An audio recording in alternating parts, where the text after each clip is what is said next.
either. So, in the back to school issue, you'll see it this upcoming Thursday. Are class lists on there? I don't believe class lists will be in so. there. No. The only, the bus routes and the bus stops will be very similar to previous years. The only change worthy of note is the fact that the Hood School and the Little School are the so-called late schools this year, starting at 8:55, and the Batchelder School starting at 8:30. So that is a flip from the last 2 years. I believe we have been in sequence that way. So that has a way of changing some of the routes because the buses are coming from different directions and heading to different directions because of the change in the start time. So oftentimes the routes, the stops will be the same, but the routes are different. So we know we'll have another safe startup of school, and that's all I have to add. Any questions or comments from the committee? You know, this school looks good. It looked like an ice rink coming in the. I know. I thought I was going to slip. It was I was going to hurt myself. so shiny. So schools look good, and as everybody has mentioned earlier, our staff does a great job of maintaining these buildings, especially the two that aren't very new. They do a really good job of making these two buildings. I'm always amazed at that floor. The floor in the middle school, I think it's a painted concrete floor that's made to look like, I don't know, like it has some kind of varnish on it or gloss on it or something. It just looks great. Well, these For a weekend, like right. a foot wide, you know, but the paint over the Oh, the paint is thick. So the halls so are like if you go to the Chip, halls it's are like narrow. 6 inches of paint. Oh, really? So we can have bigger lockers and everything. But they do a great job. You know, a quick note about the concrete floor. Brad Jones Sr. explained to me not too long ago, he was on the building committee for this building, when this building was built. Wow. And he mentioned to me that at the very last minute, they ran out of money. And the last thing they pulled off the table was the tile that would have lined the corridors. So the reason you have a concrete slab corridor there wasn't by design, but because they couldn't afford tile at the last time. Wow. And how many years, when was that? It was built in open in 60. Never had to replace the tile. Right. Yeah, right. That's right. And they No would way to have been view it, but the other asbestos. thing, I was And gonna it would have say, been funny, I was asbestos, gonna say, right. they would afford to put Right. tile Yeah. down. And there's been no asbestos removal. And Yeah, there's another cost-saving Right. measure. Carl, can you take credit for that? I wasn't even born. All right. Wait a minute. Oh.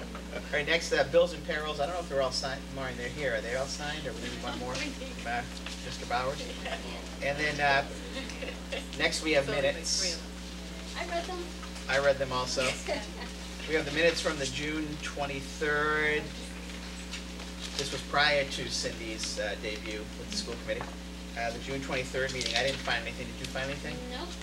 Can I have a motion to approve the, Move to approve as written.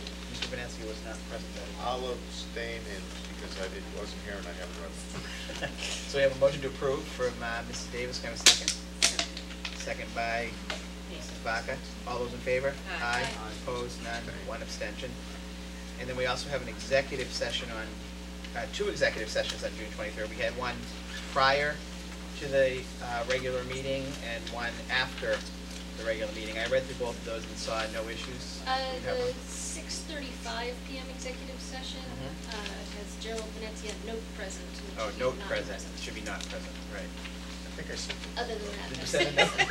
note? I think that meant he sent a note with a signature approving his Yeah, absence. so move to approve with the one I correction. got a note from my wife. So that's a move to approve the June 23rd pre-open session executive session with one correction made by Mrs. Davis, seconded by Mrs. Vaca. All those in favor? Aye. Opposed, unanimous, one abstention. And then we have the post-regular meeting executive session on June 23rd. Move to approve as written. Motion by Mrs. Davis to approve, Second. second by Mrs. Vaca. All those in favor? Aye. Opposed, none, one abstention. I abstain. Okay. Then we have the Dave, you have Cindy. Let's go with these really carefully, right? Give me a little bit more time, hold on, let me make sure we check these. Yeah, he's a real very- stickler for the minutes. I'm a Cindy. stickler for these. These are the first ones I've ever read, 9 years. They look pretty They're good. the best ones you've ever read. The only question I had on these was on page 4. It has approval of contracts, paraprofessionals and school secretaries. Did we take 2 separate motions, or was it 1 motion? It's 2 separate. It would be 2 separate, I right? think it was. So that's the only change. Oh, It okay. would just be 2, that's the only change that I have. We did a 4-0. I think it was 2 separate votes. It must It have. has to be 2 separate, doesn't it, David? Yeah. I think it was. So it'd be 4-0 for the secretaries and then a 4-0 for the paraprofessionals, instead of 1 vote for both. That's the only thing I had. Anybody else? Page 3, just a little proofreading note at the top.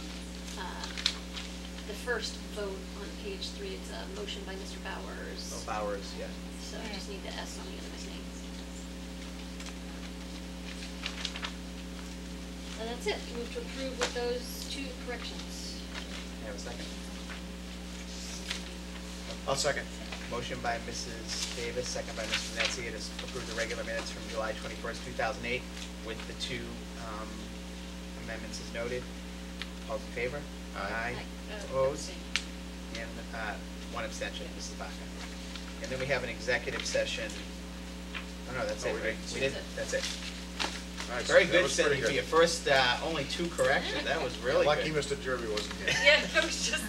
He would have grilled you. Because that would have been a lot tougher. A budget update. I believe we have a final report on the fiscal 08 budget, correct, Mr. Yes, we Nelson? do, and it's in your packet. We were able to squeak out some good things at the end of the year, and we're able to turn over a small amount of unspent monies to the town. The highlights here are that, well, first and foremost, we lived within our means. We carefully manage our expenditures and projections for payroll throughout the year, and we come in with $634 of unspent dollars at the end of the year. That reverts to the general fund as free cash. But at the same time, at the end of the year, as the school committee knows, there are dollars that are encumbered and kept in reserve for anticipated expenditures. You don't always know until the very end of the year whether those dollars are going to be spent or not. In addition, as we went into FY08, we had the modest luxury of doing some pre-spending the prior year, which freed up some dollars. So at the end of the year, we were able to continue our practice of allowing the schools to pre-order some supplies and paper. That's a big help for them, given the fact that their budgets only go up 2% a year. So each school has between $5,000 and $10,000 of advance supplies in their school prior to using FY09 money. In addition, we were able to work with the Special Education Department here, PPS, and we prepaid some tuitions for the months of July and August, which in effect provides them a little bit of cushion. Well, having said that, it's about half of the cost of one tuition, but it's still $20,000 worth of pre-spending we did. And at the very, very end of the year, as the year ends, there are certain deadlines that you meet, meaning that there's a certain point in time when you can no longer expend money out of FY08, but you can transfer money. There are preset deadlines. So as at the very end of the year, working in concert with the finance director, we earmarked $20,000 to the food service account.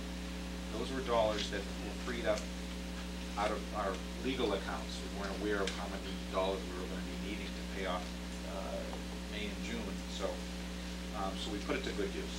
And we've been in touch with the finance chair, Abby Hurlbut, and the finance committee is very pleased that we were able to do this, because it's been a goal of the finance committees for many years to get our deficit down in the food service account. So that, in conjunction with our school lunch price increase, is going to assist us in that endeavor.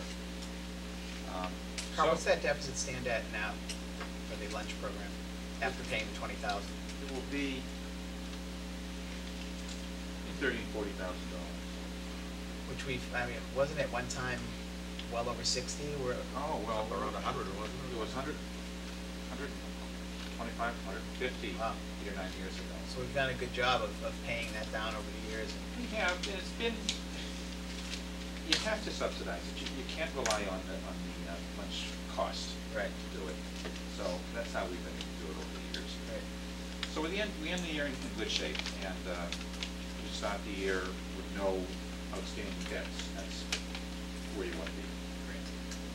I found it very commendable. I went through, just looking at the pluses and minuses, and we have many more items with at least a small surplus at the end of the year than negative, although there's some of it when the few that were really jumped out at you. School Special building ed. leadership and Special special ed. ed transportation and tuitions Yes. were huge. I mean, Huge. just the tuition and the special ed tuition and the special ed transportation together were over $310,000. That's each money. And again, there was an email on the listserv today asking about predicting and projecting special ed costs, and it's virtually impossible because it's based on your student population, and as we've talked about before, 1 or 2 move-ins or 1 or 2 move-outs can have a drastic impact on how much you spend on special ed. I think we managed the circuit breaker very well. Yeah. We manage it as a circuit breaker. It's not just it's a verb. We use it as a shock absorber. So I'm glad the finance committee recognizes that now, because there was some early discussion that we should spin down our special education circuit breaker amount to 0 every year. But when you do that, you don't have anywhere to turn. And so that's another aspect of how we cut through those special ed programs this year. Any other questions or comments for Carl? Good job, Carl. David, staffing changes? We have 2 resignations to note. Lori Darney has submitted a letter of intent to resign from her position as an occupational therapist. And that's actually for personal reasons. And Deborah Audet has submitted a letter of intent to resign from her position as a language arts teacher at the middle school, which is it's a real loss for us. She was she was just a favorite of my kids, and Right. yeah, my kids loved her. But this is an example of recruitment by a neighboring district. So. She's been with us for quite a while, hasn't she? Well, not a number, Right. not a long time, but we have recently named her as department chair, actually. So again, my understanding is, or I've not spoken directly with her, that she actually was recruited by Danvers and closer to her home. And, Do you do exit interviews? I normally do. This occurred when I was away on vacation, and it came as actually last Friday, Thursday, as a real shock. So will you be able to fill that? We You've have already filled it? that Great. today, yeah. Okay. Great. Kids and donations, there are none. Subcommittee updates, Mr. Bowers, do you want to give us the latest and greatest from the Financial Advisory Committee? Well, I actually have missed a couple of meetings, and we'll miss tomorrow evening's meeting as well. But there was a request that was actually directed to me, and I passed on to David, that asked for school budgets and organization chart and so forth, contracts. And we complied with that and provided that to the committee. There's a fair amount of effort to try to go into each of the 52 or 54 different ideas and sort through those, and the first couple of draft reports of those have finally started to appear. We're trying to get something out for October meeting.